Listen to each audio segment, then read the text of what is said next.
Coming up on News 15 at 10, a memorial was held for a Jeanerette teen that was murdered a year ago today. We have those details on that memorial coming up.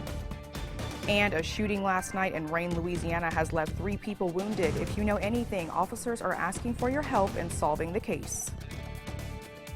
And as we go into your Monday, well, some really nice weather on the way. Sunshine returning in the forecast. All the details coming up.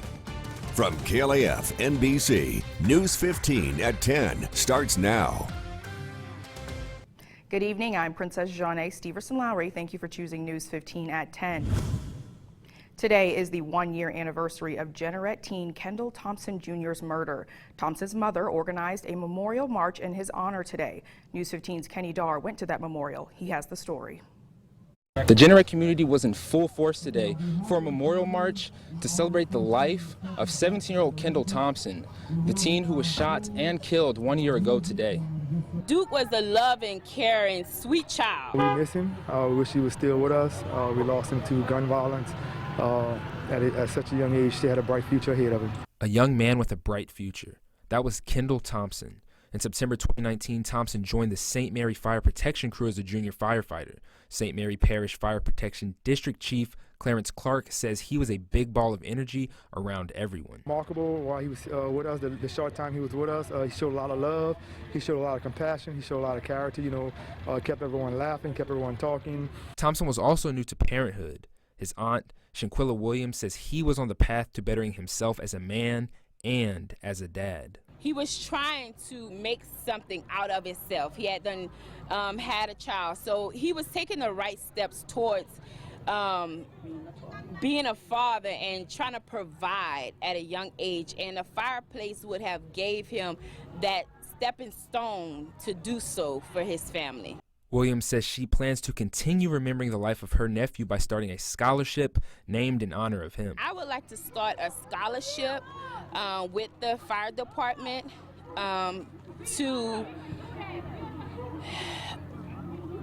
help young college students attend or help them with their college education, towards their college education. Kendall Thompson was on his way to becoming a full-fledged firefighter before his life was tragically taken. His family tells me they plan to continue having an annual memorial march in memory of him. In Jeanerette, Kenny Darr, News 15. Thank you, Kenny. News 15's condolences are with the Thompson family. Rayne police officers say they responded to a 911 phone call at 1:09 a.m. about a shooting on the 600 block of Bella Avenue last night. The shooting left 3 people wounded, all of whom were taken to Lafayette General Hospital by ambulance. Now, Rayne police officers say if you have any information, please reach out to them. Here's a list of ways in which you can do so. Now, if you have any information, Rayne police officers say it doesn't matter how you reach out to them. Everything will remain anonymous, and you could be eligible for a reward of up to $1,000. Now let's take a look at the most recent COVID-19 case numbers as of Friday. The Louisiana Department of Health is reporting 322,565 confirmed cases of COVID-19 in the state. Confirmed deaths have reached 7,631. Hospitalizations are at 2,001, and 242 of those patients are relying on ventilators.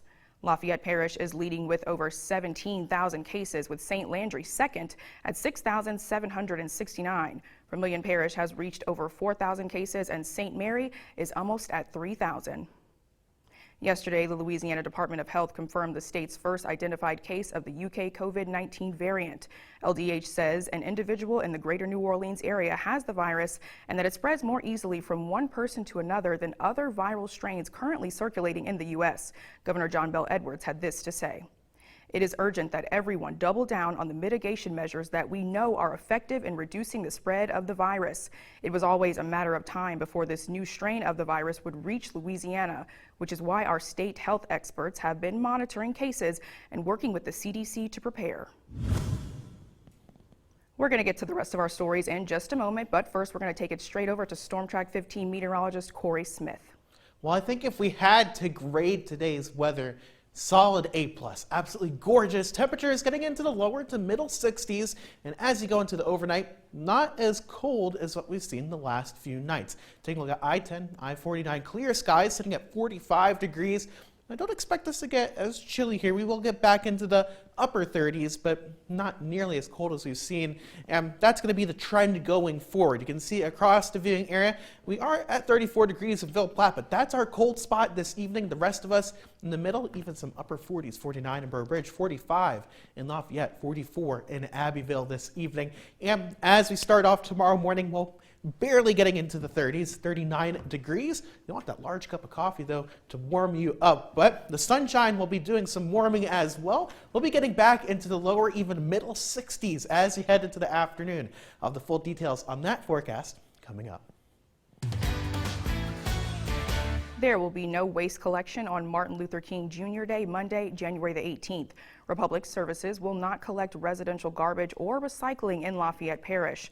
Monday, customers should put garbage and recycling carts at the curb for the collection the following day, January 19th. Big changes are coming to parking in downtown Lafayette. LCG announced yesterday that parking rates and meters of the parking garage on the Vermilion Street will double effective Tuesday, rising from 50 cents per hour to $1 per hour. LCG will be enforcing parking meters 24/7.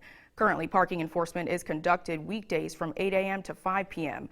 Lafayette Consolidated Government hopes to introduce an app-based system for paying for parking by this summer. Revenue generated by parking meters and the parking tower downtown are used to fund infrastructure improvements in the district. Lafayette Consolidated Government says storm debris pickup from Hurricanes Laura and Delta is changing. They say if you have yet to clean any debris off your curb, or you may be someone who may have missed your pickup time, you are asked to call the number at the bottom of your screen. LCG says debris collection is winding down and should be done within 30 days. Hurricane Laura left behind 31,222 cubic yards of debris, and Hurricane Delta, 387,670. Last night, Eunice's police and fire department was called out to a Family Dollar store. There was a strange flashlight with some sort of power supply connected to wiring. LPD came out to help and detonate the device twice. So far, everyone and everything is okay, but if you know anything, please call the Eunice PD. Early yesterday morning, troopers from Louisiana State Police Troop D responded to a two-vehicle crash on Interstate 10, about 3.5 miles west of LA Highway 1256. That crash turned deadly, taking the life of 32-year-old Danielle L.C. Batchelder of Sulphur. For reasons still under investigation, Batchelder was hit by a car traveling west on I-10 behind her.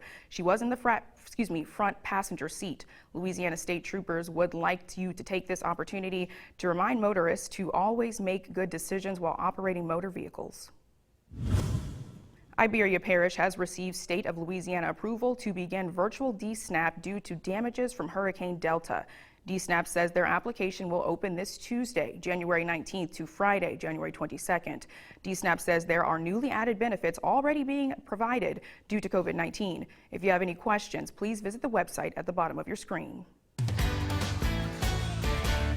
U.S. Congressman Garrett Graves lost his father yesterday afternoon due to complications of the coronavirus. In a statement, Congressman Graves had this to say. Thank you to all of the awesome friends and complete strangers who have been praying for my father and our family.